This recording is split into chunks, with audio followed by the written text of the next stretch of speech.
Hi, my name's Nicole, and this is the CK Diary podcast.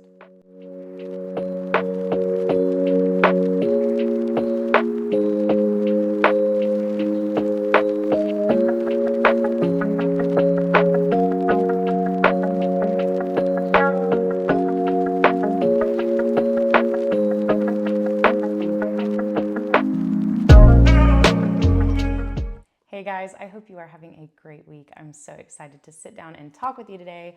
I don't really have any finished objects to show you, which is usually what I start with. I've kind of showed you this particular finished object here and there, and I'll put a picture up on the screen. But I did finish all of the goodie bags, the little Woodland tic-tac-toe boards that I made for my son's birthday party. I finished all of those on, I believe it was Wednesday night. I finished the last one. And then I'm making a couple more for some friends of ours that weren't able to come to the birthday party. But I'll finish those. I have them, they're all embroidered and all of the fabrics cut out. I just have to sew them together. And I will probably do that right after I finish this podcast. But those turned out really, really good. That was the Woodland tic-tac-toe board, or the Woodland tic-tac-toe pouch by Humblebee Atelier. And that's really that is the only finished object that I have. Those were the only things that I was working on for quite some time. In between, whenever I couldn't embroider, I was working on my Evermore sock. The sock yarn is by Sorella Yarn, but I haven't worked on that this week, so I'm not gonna show you. But I did just pick up one of my WIPS, and I'll go ahead and show that to you. This is the Dishcloth Britches, and I am almost through with the increases of the dishcloth, and then I'll start the decreases. But I'm making this for one of my dad's friends. He told me in December that one of his friends wanted these, so I'm going to finish making this for them and give those. I'm gonna try to finish it. I have to make 2 dishcloths, but it's so super quick. It's a free pattern I found on Google. You knit 2, knit 2, yarn over, knit to end, and then you do that until you have 40 stitches on the needle, and then you decrease. And I think that's just knit 2 together, knit to end, I'm pretty sure. So, or knit 2 together, yarn over, knit until you have 4 left on the needle, knit 2 together, and then knit 2. I think that's what the pattern is, but I'll list that in the, I'll put the link for the pattern in the bio below. But I have a whole list here of WIPs that I wanted to finish before July, maybe. I wanted to finish them by the end of June. And I talked about that a little bit in I believe I talked about that in my first podcast of this year. But this is my list. I just put it together I just wrote everything down really quick. I have them in a basket, but I wrote it down so that I could remember them all to share with you guys. So I have my temperature blanket that I need to finish, my Coziest Memories blanket, my Sophie shawl, my Gnome Cottage, and my coffee break socks. So those are all patterns that I have sitting in my basket next to my chair that I need to finish, that I want to finish before June before July, because I'd really like to work on some sweaters for myself and my family after that. And I feel like starting that in June, it takes a couple of weeks depending on, whenever I made sweaters for my boys, it took a week a piece. So I'd like to do something with some cables this year for them. So that will take me a little bit longer than just a normal stockinette sweater. But I'm hoping to be able to finish a sweater for all 4 of us by the end of the year so that we can wear them throughout the winter next year. So with this, I have started the Dishcloth Britches so that I can check that off. I checked off a pair of socks that were on it already, but I do have a couple of MIA WIPs. I don't know where I put them. I don't know what happened to them. I remember bringing them. These were a couple of patterns that I brought, or a couple of projects that I brought with me to story time to work on while I was waiting for people to show up and while we were at the park afterwards. But I don't know what I did with them. So I have my Freckled Whimsy Christmas Mystery Yarn sock, and I have the bag for it, but I don't know where the project went. I'm wondering if maybe my sons took it and hid it somewhere or something. I've been looking all over the house for it. And then the other one that I'm really super sad about is my friend Meredith gave me, I believe the yarn was called Amore, and I finished one of the socks, and I had the finished sock. Well, I have the finished sock in my finished objects pile, which I think I moved to my closet. Oh no, I have it right here. One second. So I have my finished sock right here, and I love this sock, and I had already started the other one. It's on my 9-inch circular needle, and it has these really beautiful like pops of mauve in there, and I was so excited to finish this, but I don't know where the sock went, or the yarn went, and I don't know where the bag it was in went. I love the bag that it was in is one of my favorite bags that I have. It's from Black Cat and Birdie. It is a teal zipper pouch with little white envelopes and pink hearts all over it, and it's beautiful. And I think it was the first like handmade project bag that I purchased, and I just don't know where it went. I don't know what happened to it. So I've been searching all over the house.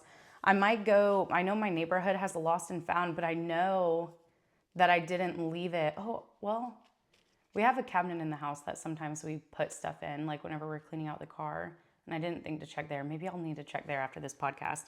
But I'm hopeful I'll find it. I know I didn't just leave it anywhere, because every time I carry those bags around, I put them in another bag, like in my purse or my tote or whatever I'm carrying to the park. So those are all all of my projects that I need to finish before July, that I would like to finish before July. So that is 1, 2, 3, 4, 5, 6, 7, 8. And I'm working on those dishcloth britches now. I'm hoping to have them done before tomorrow night, because I'm going to see my dad tomorrow night, so I can hand that to him. And really, the Coziest Memories blanket doesn't need to be done. It's just something I'd like to make a lot of progress on before too long. So that is it for finished objects and WIPS. And then I have an acquisition to show you. My yarn for the heirloom quilt cardigan came in. I only have one of each color in here right now. I actually have 3 of every color except for this one. I have 4. So that's 1, 2, 3, 4, 5. Oh wait, 6. So I have 18, 22. I have 22 balls of this yarn, and I'll go ahead and just show you one of each. So this is the color I'm planning on using for the sleeves. I feel like all of the colors are gonna get blown out a little bit on my camera here. This is a little bit, it looks kind of tan on the camera, but in real life it's a little bit pinky. It has a pinky undertone. This is called Rose Quartz, and this is what I plan to use for the sleeves. And then this will be for all of this will actually be for the body of the sweater. So this one is called Cinnamon, and it's like a mustardy brown color. This one is Bottle Green. They don't have the names on the actual balls of yarn, so I'm trying to remember. This one, I keep trying to see if they have, oh, I didn't even tell you. This is the Rowan Felted Tweed, and it is 50% wool, 25% alpaca, and 25% viscose. So this one is showing a little bit more white on camera. It's actually a little bit more gray in person. This one is called Alabaster. And this one's Eden. So this one is the one that does not match the picture that from the website that I purchased from. So this one's definitely more of a teal. If you go look on my Instagram, I have a little project board kind of thing, just all the colors put together. And this one's the one that's called Eden, and it's definitely more of I want to say like a grayish blue color, but that's okay. It's definitely not as minty as it looks on the camera. It's a little bit more of like a muted teal color. I feel like that looks a little bit truer further away, but it's still a very beautiful color, and it still goes with the color palette very well, so I think it'll be good. This one is called Aluminum. That looks pretty true to it, like a brownish gray. And then this one's called Barn Red, I believe. So all really nice colors. I'm gonna try to hold them. I actually might put them in the little basket to show it to you all together, because I tried holding it up. I posted a short the other day of me holding up all the colors together, and to get the video of me holding up all the colors together took like 10 tries because I kept dropping them. but here they are all together. So I think that'll look nice. That'll be a nice little project. So each square on that project is knitted individually, and then you seam them together, and then you add on the bottom ribbing, the neck ribbing and the button band, and then the cuff ribbing. So this will certainly be more of a, oh gosh, what's it called? Like a process knit rather than a let's get it done and have it finished knit. But I'm excited about it. I'm looking forward to it. And I think the color work, you'll see probably in podcast in December or November, I was trying to do a color work dress and I just frogged it because it was my first time doing color work. And I think I picked a pattern that was just way too complicated. It had, I think, 4 different colors and holding the yarn was crazy for me. And it did not work for me. But I think this might be a little bit better because the squares are like this big and I only hold 2 colors at a time. I think that'll be much more manageable. She did say that you could do stranded knitting, or I think it's called intertia.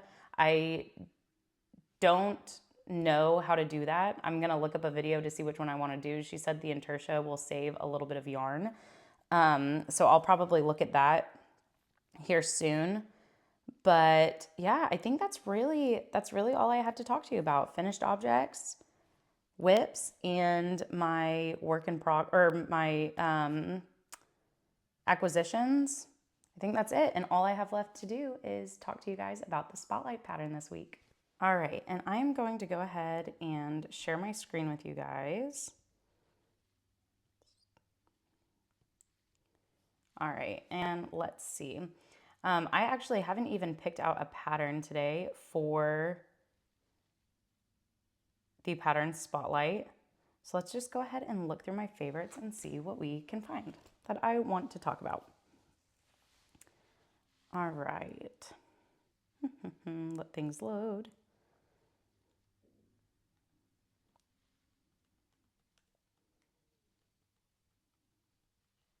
I've been on such a whimsical knitting kick lately. You're going to see some of the ones that I've already talked about. You know what? Let's go ahead and talk about the Alex hood. Whoops. All right, this is the Alex hood by Pernille Larson. It is $5.14 on Ravelry. This is so pretty. I think I actually first saw this from Wool Needle's Hands, maybe. Let's look through some pictures before we talk about it more, if it'll load. I feel like it's not very bright either. I want to turn up the brightness some. I'm using my husband's laptop for this, so it might take me a minute. It's a little bit different than mine. I couldn't find my laptop. There's a theme going on. I think I left it upstairs in my husband's office, but this was closer, so I just grabbed it. All right. Why isn't it clicking? What is going on? There we go. All right. So this is the Alex hood. It's just a scarf with a hood, and I think that is really neat. I think it's very functional. I think that's nice, especially here in Florida where the weather can be so temperamental. This way I'm not having to wear like a thick hoodie. I can take the scarf and hood off and on as I need to without having the extra layer on my body. I think that's nice. Let's see. Okay, she used Knitting for Olive Merino and let's see, did she hold it together? Okay, so she held Knitting for Olive Merino and Knitting for Olive Soft Silk Mohair together, which is the same combo that I used for my Oslo hat by Petite Knit. And I loved that pairing, so that is definitely something that I'm looking forward to if I make this pattern. She suggests 3.5 millimeter needles, need 820 yards of yarn. How many sizes? Okay, it looks like it's just one size. Let me show you the languages it's in. in case you care to see that.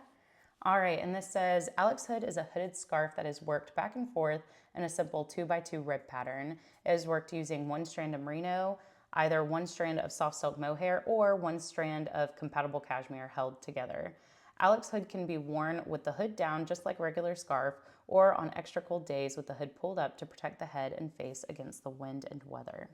You start by working the first half of the scarf from one tip to the midpoint of the finished scarf before working on the second half from the other tip to the midpoint. Then you graft the two pieces together at the mid-back and pick up stitches for the hood. The hood is subsequently worked in the same 2x2 rib pattern and shaped with decreases and increases for the perfect fit.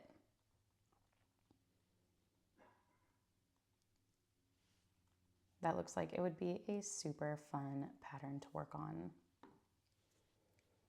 All right, let me go ahead and save this. I talked to you guys last week about how I kept messing that up, so let me see. All right, Alex hood. And that is all I have to share with you guys today. Thank you so much for sitting down and hanging out with me. I think I'm going to change up my recording and posting schedule again. I've really been trying to figure out what works for me and my family. We typically, my husband works usually until like 5:30, 6 o'clock, sometimes a little bit later. Sometimes he'll have meetings in the late afternoon or, in the evening, like 7:30, 8 o'clock. So, and the boys go to bed at 8:30. So really our weekends are the days that we go and do everything together. We're usually gone all day or most of the day, or if we're not gone, we're doing stuff here. And for some reason, I thought originally I was recording on Tuesday or Wednesday and then uploading on Thursday, which was kind of hard because we have a lot of things going on Tuesday, Wednesday, and Thursday throughout the week. And then I was thinking, well, let me record on the weekends and then post on Monday. That'll be easier, but we're gone all weekend too. So recently, I have been recording on Sundays and trying to upload by Monday, and that hasn't really been working out. So I end up getting it up on Tuesday, but that has really been working for me, that timeline.